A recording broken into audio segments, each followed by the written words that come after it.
Fire Force Online is almost perfect. It's for sure a much better game than the recent garbage bandit beaters that have been released so far. And personally, it's one of the few that have gotten me to seriously invest time into the game. The game isn't flawless, of course, but it's great, and I enjoyed it a lot. This video will be a review of Fire Force Online, where I talk about this game and explain to you why you should give it a try if you want an anime RPG to play. Before that though, remember to like and subscribe for more content just like this. Now, let's get right into the video. Alright, first, let me talk about the start of the game, because this is what the game does so well that almost no other game has gotten right. First off is the tutorial. The tutorial in this game is simple and good. It explains the base mechanics really well, and just does whatever needs to be done to help a player start off.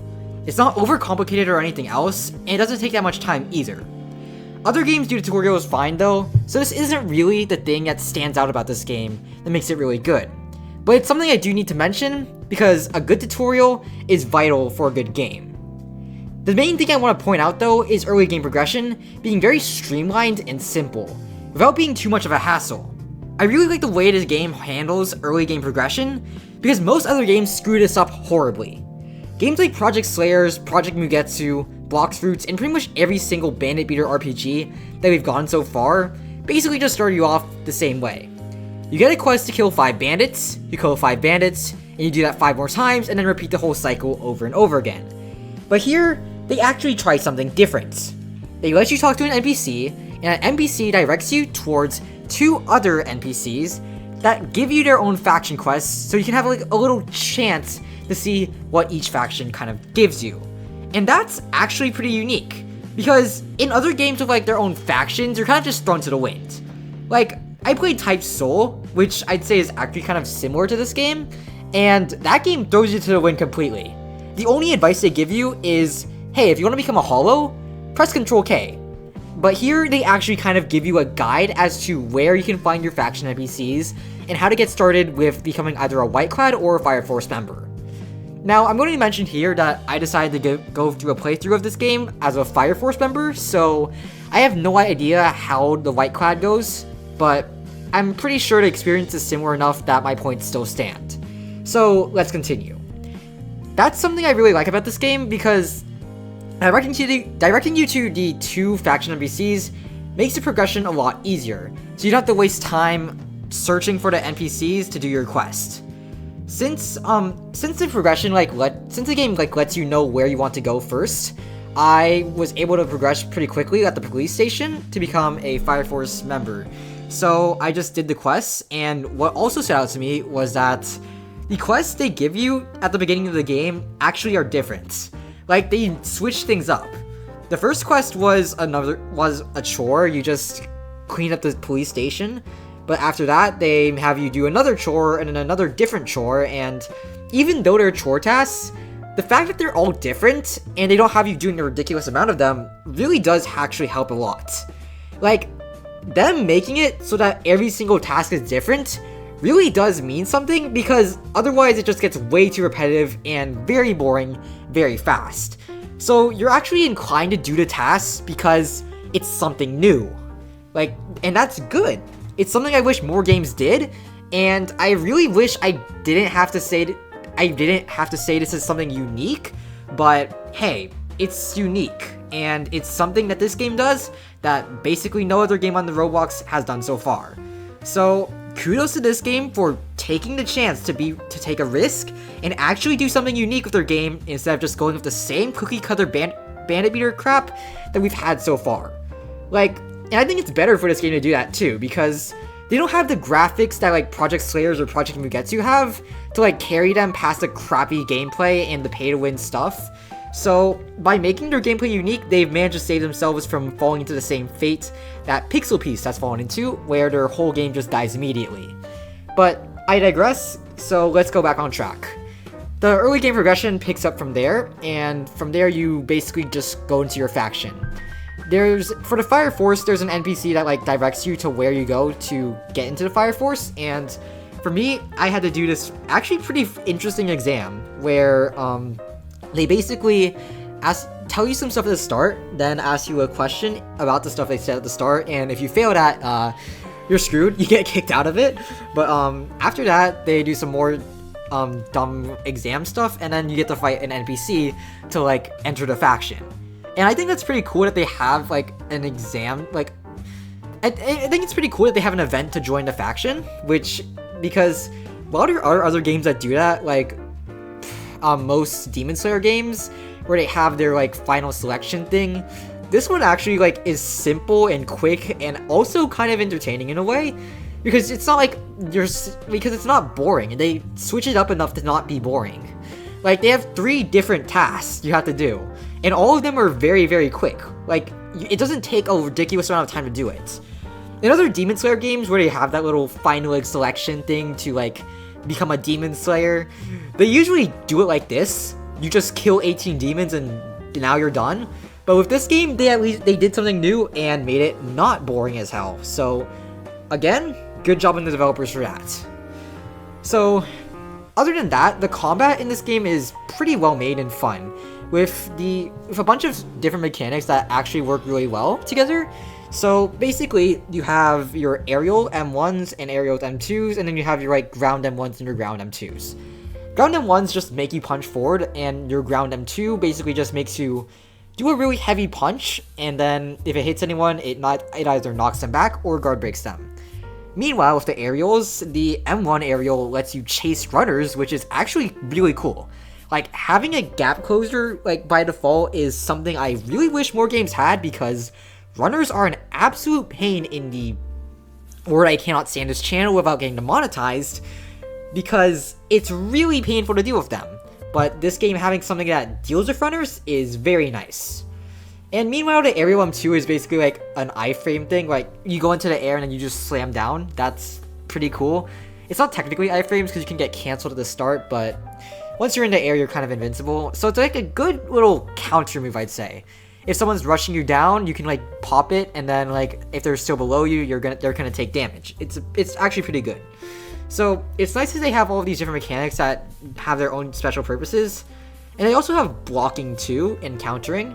So if you press M1 while you're blocking, it'll like, if someone hits you during that, you counter them and like throw them away. And it's cool that they have that, because it basically lets you get rid of block pressure pretty easily if you have the skill to do it.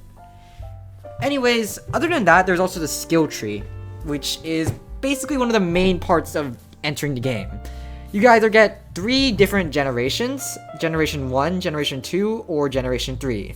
And all of them have their own unique like movesets, which also all have their own unique advantages and disadvantages. I ended up with Generation 3, and I basically got this one ability that let me summon a Susanoo, which is not something that was in the anime, but oh well, I mean, I guess you can get creative, right? So yeah. But the skill trees you get for this game, which you can access by pressing M and then entering the skill tree, is actually creative. They have all of these different abilities that do all of this different stuff, and all of these different passives that have their own unique little skills that can impact your build in a pretty big way. And what's cool about that is that it's different from other games in that regard, because most games I've played with that kind of skill tree just go with the simple route of get more health and damage by picking this skill tree node, like YBA in the main character skill tree. Basically just pick this thing to increase your health, or pick this thing to increase your damage, and that's all. But the fact that this game tried to do something unique and go for something that's like different with passives and stuff is cool. I like that. However, there is a reason why I called this game almost perfect and not perfect, because there are definitely some things I don't like. The thing that sucks about this game is when you reach like the end. Once you've gotten past the early game progression and gone into the mid game progression, things really slow down. You get these phone missions which you're supposed to do for your faction, and at the start, those are actually pretty fun. All of them are different. Well, a lot of them are. They basically have a bunch of different ones, and they all have their different objectives. One of them is to kill players, while another one is to kill like this random NPC that you're like assigned. and it's pretty cool at the start. But then, after you're like, during your grinding process to level 50 or level 25, depending on what you're going for, it really slows down and gets very, very boring. Because leveling up takes a long time. And I don't want to drag onto this game too much for doing this, because games like Project Slayers, Demonfall, GPO, Blox Fruits, all of those games do this much worse than Fire Force Online. But at the same time, this gets very repetitive and annoying. And I do wish they had like some way to switch it up. I mean, like with quests that get unlocked when you reach a certain level or something, but hey, it's how it is. Grinding is going to be in a lot of these RPGs, and it's very difficult to avoid, I guess, so I don't blame the developers too much for kind of falling into this trap. But I do have to say, the gameplay loop gets really, really boring after a while. So if you're not dedicated to this game, if you don't want to get good at this game, you might quit at the mid-game, just because you've already gotten enough to like fight your friends, and you don't really need to grind all the way to like become really strong. But you know what? That's what I like about this game, because they at least made it so getting to the part where you can have fun is not a big hassle. Because games like Project Slayers and all other bandit beaters basically force you to go through a lot of stuff that isn't fun, as in bandit beating and doing the same quest over and over again, so you can get to the stuff that is fun, like fighting in ranked PvP without getting immediately one-shot. And here, they avoid that issue by making the beginning of the game actually fun.